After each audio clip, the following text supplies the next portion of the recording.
It's just a jump to the left. And then a step to the right. Put your hands on your hips. You bring your knees inside.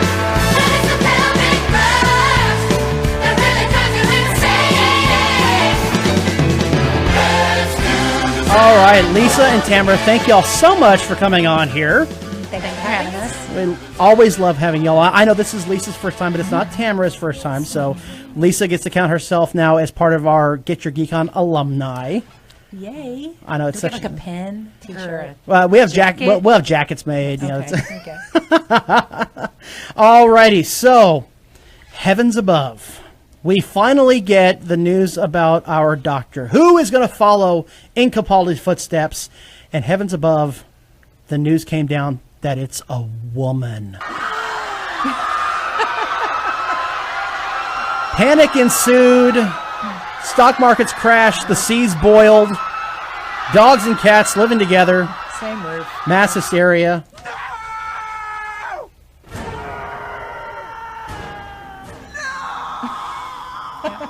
That appears to be the reaction that we got off of social media. Ladies, your reaction to Jodie Whittaker. Welcome. Welcome. She's a great actress. Yeah, she is a great actress. So, you know, and the showrunner Chibnall, he's worked with her before, so he knows what she's capable of. If you haven't seen her in Broadchurch, she really is an amazing actress there. She was in Attack the Block with help me, John Boyega. Thank you. I never can pronounce the name, so I'm real bad about that. He knows what he's doing. Okay, I have faith in him. He's written for Doctor Who before. He wrote for Torchwood, of course. You know, he was a showrunner for Torchwood. And to be clear, we're not talking about John Boyega. No. Sorry. Okay. Chibnall. Sorry. So I'm you know, the whole thing. It's fine. I have every confidence that they got the best performer for that. I don't care who it was. But it's a woman. I mean, we can't have this. How can a shape-shifting alien fictional character be a woman? How is it possible? Yeah, that well, shape-shifting alien part, Yeah. I think that's the answer Yeah. to how is it possible. And it shouldn't be a surprise. Okay, they've been hinting at this for years. Right. Okay, Matt Smith, the first thing he did when he regenerated, he grabbed his hair and went, "Oh, I'm a girl," and then he's like, you know, realized he wasn't when he hit his Adam's apple. I mean, they've been hinting. I'm just disappointed she's not ginger. Yeah, exactly. Yeah, I know. She should have right? been ginger. Oh. You know, So, other than that, do y'all think Missy was kind of a trial balloon? yes, Yes, definitely. Yes, definitely. Yeah. She was successful. I mean, She was very successful. My Michelle goodness. Gomez is Awesome. like She's great. Michelle she's Gomez is amazing. brilliant. Now, my point of view is this. Doctor has no gender No. Right. in our language. I mean, you can have many different doctors with various Well, I'm a degrees. nurse. You're a nurse. I mean, you understand. So there are actually woman doctors. There then. are women doctors. Wow. So I know, but And there's it's- male nurses. What? So it's. I saw this on Facebook. My favorite thing out of all the headlines, out of all the memes that I saw, the one that I loved the most was the one that said. It was a Dalek, and it said "equal extermination." That's a good There one. you go. I mean, we're going to kill you whether you're a male or female or whatever. It doesn't matter. Now, the argument that people have been posting, which drives me crazy. I hate this argument. Is well, what's next? Jane Bond, a female Sherlock Holmes, a female Batman. To which I reply, yeah, guys, those are specifically male characters. The Doctor was never meant to be strictly male. Right. Well, I mean, even the show's creator back in the 80s was in favor of regenerating the Doctor into a woman back then. And, you know, one of the first showrunner was a woman. Okay, it's not like this should be a big deal, and like you pointed out, it's an alien, and there's precedence in the show for characters flopping not only gender but also race. And what's amusing about this is that people are saying, okay, so why now? You know, why not? Why not before? And it's, well, look, in the history of the show, 52 years, I believe, the history of the show, there have only been 12 actors to play the Doctor. Okay, in the 200 and something year history of the country, we've only had 45 presidents. Right. Okay, true, a woman hasn't gotten there yet, but we had our first African American president. Well, how come that didn't happen before? Right. Because change takes time. Right. And now is the right time. We have the right actress. We have the right person in charge. We have the right writing crew behind this. And why not now? It's 2017 already. Right. I don't understand the whole Jane Bond argument. That doesn't make any sense to me. Right. It's not like I'm about to show my age here. Go ahead. It's not like Starsky and Hutch are driving down the road and Starsky's suddenly a woman. Right. Exactly. It's not the same thing. It's a shape-shifting alien. And it's in the service of the story. Okay, if you go back and especially the last couple of episodes and you watch, I really think that the whole idea. I mean, with Capaldi, if you haven't seen it, go watch it and don't tell me spoilers. If you haven't seen, he's I'm not going to change. Okay, he's not. They're talking to us, folks. I mean, they're talking to the fan base. The whole purpose of Doctor Who from the very beginning has been change. That's the big theme. And one of the things that gets me, and I saw this argument recently, was that, well, when Matt Smith changed, Claire Oswald said, what's going on? And he says, the Doctor, he's a coming. See, so that means that he's supposed to be. He doesn't know. It's just writing, people. That doesn't mean anything. I mean, they didn't say Zir's a coming or Zay's or whatever the social justice warrior pronoun system is. Right. I mean, it's not nothing like that. So it's not like all of a sudden we have a Jane Kirk. We don't have an established male character that all of a sudden they flipped it just because it's not fair to women that James T. Kirk was a guy and made out with all those women also. It's not like that happened. This is meant to be a shape-shifting alien fictional character. If the Doctor was a more sexual character, then I can see where that would be an argument. But he has his companions. Yes, he has a wife, but it's not in your face. It's not like River and the Doctor are just like making out every time they get a chance, and you've got the blue-black screen like it's Top Gun. It's a completely Now you're showing your different age. show. Yeah, he fought off Amy Pond. Not that there's anything wrong Okay. with the blue-black screen. I'm just saying. Anybody who can fight off Karen Gillan, God bless him. come on. So now here's the fun part is when the social justice warriors get involved, which quite a few of them did, and that includes Anita Sarkeesian. Anita Sarkeesian is a well-known anti-male gaming activist. I'm probably not putting that correctly, but basically her point of view is that video games are too sexualized against women. And I am not going to argue that. I agree. so, but she's also sounded off on the Doctor Who controversy, and here's the direct quote from her. First of all, it's nice to know that she's not exactly thrilled with the change. It's not like she said, oh, goody, we have a woman. Now let's do this. Instead, she just started railing on the show. Quote, it's not as if you fix the woman problem. Ooh, we're a problem? I didn't know y'all were a problem, by We're the a way. problem. Y'all are women are a Well, problem. maybe me personally. But She goes on to say, and then you fix the race problem. Then you fix the queer trans problem, etc. It all has to happen in tandem. So apparently what she wants is a disabled doctor of color who is also non-binary and gender fluid Yes, at the same time. because that would be accepted like that. Oh yeah, of course. I'm sure the BBC would be just getting glowing letters and the ratings would not tank at all. So 22 years ago, we got our first major female lead in a major science fiction franchise. we were talking And there's a perfect clip that fits right now. You know, I'm really easy to get along with most of the time. But I don't like bullies, and I don't like threats, and I don't like you. I think that sums it up nicely. Well, and it's not like the first time they haven't changed a gender in a franchise either. Look at Starbuck. And I wouldn't know where the Doctor Who had a race problem. Who was the companion for the Peter Capaldi most recently? Yeah, really? Oh, that's she was right. a She- woman of color who was Who was homosexual, who was... or Okay, but Brilliant. go back It was and look. great. At, It was She was not that brilliant. it matters. Yeah, she was not that wonderful. it matters. but go back and Right. look. I mean, John Barrowman. Look at Captain Jack. Okay, you're talking about some serious fluidity there when Well, it talks absolutely. To, And even then, Mickey in season 1 as a companion. yeah, yeah. right. So, And then we go back. and- there were other companions. Martha of Jones. color Martha throughout- Jones. Martha Martha Jones. Jones, who was a doctor. Right. Who was a woman Woman doctor doctor. of Female color. doctor Yes. of color. And Anita Sarkeesian goes on to say, quote, "It needs to be said," I don't know why it needs to be said, but apparently it does, quote, "It needs to be said that Doctor Who is still an overwhelmingly white show, and that issues of representation do not exist in isolation from each other," end quote. Okay, it's an overwhelmingly white show. I don't understand why it needs to be said. She said... It doesn't need to be said based on what we just said. We had Martha, we had Mickey, we had Bill, we have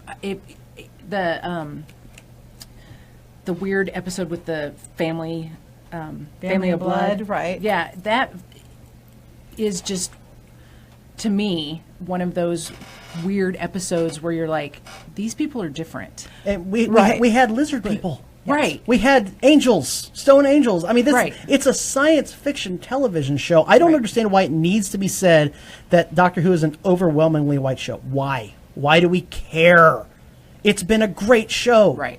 Who cares? But now when you compare it to American TV, all right, it's very diverse. And the BBC has a history of pretty much being, not always, but much more inclusive with actors of color and in roles that are traditionally white, and they cast them as that, and then it's never brought up. It's not an issue. Right. I think that as we get more and more accepting of just different people, because nobody is the same, everybody is different. By making all these categories, we're dividing people. We're giving somebody something to complain about. We're labeling them. Exactly. Right? And not only that, but we're focusing not on the show. We're focusing on the label, which is so against Dr. Martin Luther King. We're not focusing on the content of their character. We're focusing on the color of their skin or their sexual nature or whether they're able or whatever. It doesn't matter. We are not focusing on what should be focused on. And man, if I'm a writer for the show, I am so upset because I'm like, have you seen the work I've put out? Come on. Right. And even then, science fiction as a genre tends to be one of the most diverse genres of television and film. It gave us Uhura. It gave us Uhura. It gave us the first generation Worf. there. Yep. It gave us Commander, and then later on Captain Benjamin Sisko. In the 60s, it put a Soviet Russian on the bridge of a starship. In the 60s, not too far removed from the Cuban Missile Crisis. In the midst of the Cold War, we had probably the bridge of the original USS Enterprise was a very diverse. Absolutely. And Doctor Who has always been very, very supportive of women. I mean, even early, Polly and her coffee comment notwithstanding, there were always some women scientists and characters that were very strong. Very strong. Sarah Jane. That's the thing about the thing about the women of Doctor Who is that they are all strong characters. Yeah, you don't get any pushovers really. Now maybe a few episodes there'll be damsels in distress, something for the Doctor to chase, but overall though. But even when there's a damsel in distress, modern Who, the Doctor gets rescued just as often as the companion does. I love that 42. part where David Tennant or Matt Smith says, my life in your hands, Amelia Pond. Exactly. But look at 42, and that episode alone, you had Martha needing to be saved by the Doctor, and then she turns right around and saves him. Turn left. Yes, absolutely. Yeah. That was Captain Peyton Billy Piper most of the show. Now my last question for y'all before we have to move, thank God, off of this into some worse political news. My last question. All right, so we have a female Doctor. She's not on screen yet, but we have her. So how much better are your lives now? Oh, yeah. Is the sun shining a little brighter? The birds singing a little better? Aren't your lives so much better now? My life is so much better. I just can't wait for my paycheck to reflect it. Exactly. The equality. Yeah, it's magical. Isn't it awesome? My life for y'all. No, my life has been 100% improved because I don't have to go to the men's department anymore when I want to go cosplay. I can actually go in the women's department and maybe find a pair of pants that fits and not have to sit there and make it all myself. Right. Alter. Exactly. Yeah. We can wear women's shoes instead of just thank boots. God. Oh, there we go. Finally. Although I'm not giving up my Doc Martens. I'm fairly certain she's my probably Converse. going to be wearing boots a lot too because they're very easy to run in. The civil rights moment of our century right now. Thank God y'all were alive to see it. I know. Oh my God. Now y'all can reap the benefits. Yeah. All right. So that's going to be unfortunately all the time we have for Doctor Who. Well, maybe that's a good thing. Until Jodie Whittaker actually comes on, and we'll see how she does. So let's get into some more political flack from celebrities. And I hate this, but it happens. You are stupid. stupid. You are stupid. You are stupid. You are stupid. You are stupid. You are stupid. And don't forget, you are stupid. Politics and geeks don't often get in, but when it does, God, it's just stupid. I can't stand it, but here we go. So John Boyega, who played Finn in Star Wars The Force Awakens, sounds off on racial inequality. Again. Now, I get it. There was a very, very, very, very small minority of people that were upset that Finn was a lead actor in Star Wars. It was like, I think it was 5 people who were actually legitimately upset. But, of course, they get a humongous microphone because the press go looking for it and go, oh, look at all the races, oh, my God. So, in a GQ cover story, John Boyega has criticized the HBO hit series Game of Thrones, which just came out and in its 7th season, and the premiere just was a ratings blockbuster. Everybody was talking about that, almost as much as the Doctor Who controversy. And he came out and said, quote, there are no black people in Game of Thrones. Well, okay, first of all, that's not true. There are black people in Game of Thrones. Now, maybe they're not the central characters, but you can't say that there are no black people in Game of Thrones. He goes on to say, quote, you don't see one black person in Lord of the Rings. Okay, he has a point there, I'll admit. And then he says, I ain't paying money to always see one type of person on screen. Okay, so I guess he hasn't really seen Game of Thrones. I guess he's a big Doctor Who fan in that case. And I guess he's never seen The Color Purple, which was, it's only nominated for 11 Oscars. He's never seen the original 1977 Star Wars. Clearly, he hasn't seen that one. He started with Empire. That's exactly where he started. And he didn't start watching until Billy D. Williams was on screen. Right. He just, all of a sudden, how'd they get to Bespin? I don't know. They just got there, and there's Billy D. Williams. He added, quote, you see different people from different backgrounds, different cultures every day. Even if you're a racist, you have to live with that. Okay, so a little jab at the racists out there. Yeah, here's the thing about Game of Thrones is that it's based off of Northern European in the Middle Ages. Yeah.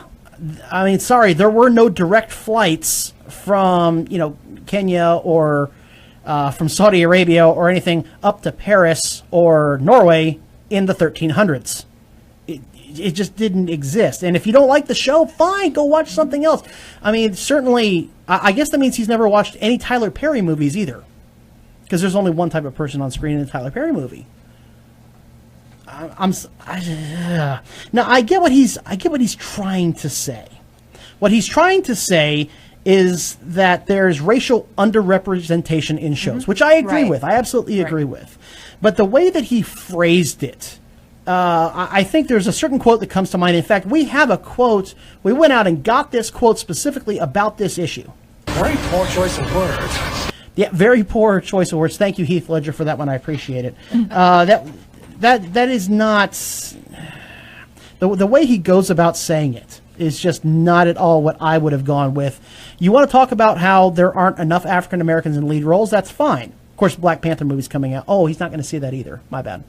But at the same time, this is not how you go about saying this. I can't believe his handler let this get into the interview. But there it is. Okay. We got a little bit of time left before we hit the bottom of the hour news break. So let's talk about some DC news here, shall we?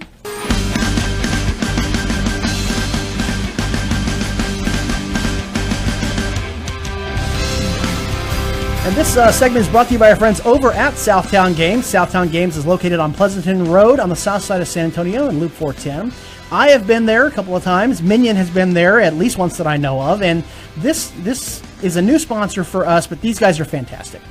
I love going into the store because their staff are so knowledgeable. If you have questions, if you like a game but you want to know more about it, you want to talk to them. They will answer questions. They will help you improve your game. You want to head over to our friends down at Southtown Games. Now, Warner Brothers announced that they have the release date for Wonder Woman 2 and 2 release dates for DC Comics movies in 2020.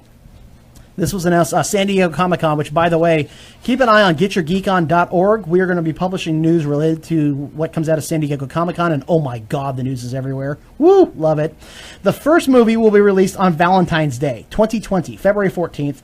The second DC movie in 2020 will be released on June 5th. Now, a lot of people are speculating that Wonder Woman 2 will be June 5th, but no one's really sure what will be February 14th, and I'm calling my shot.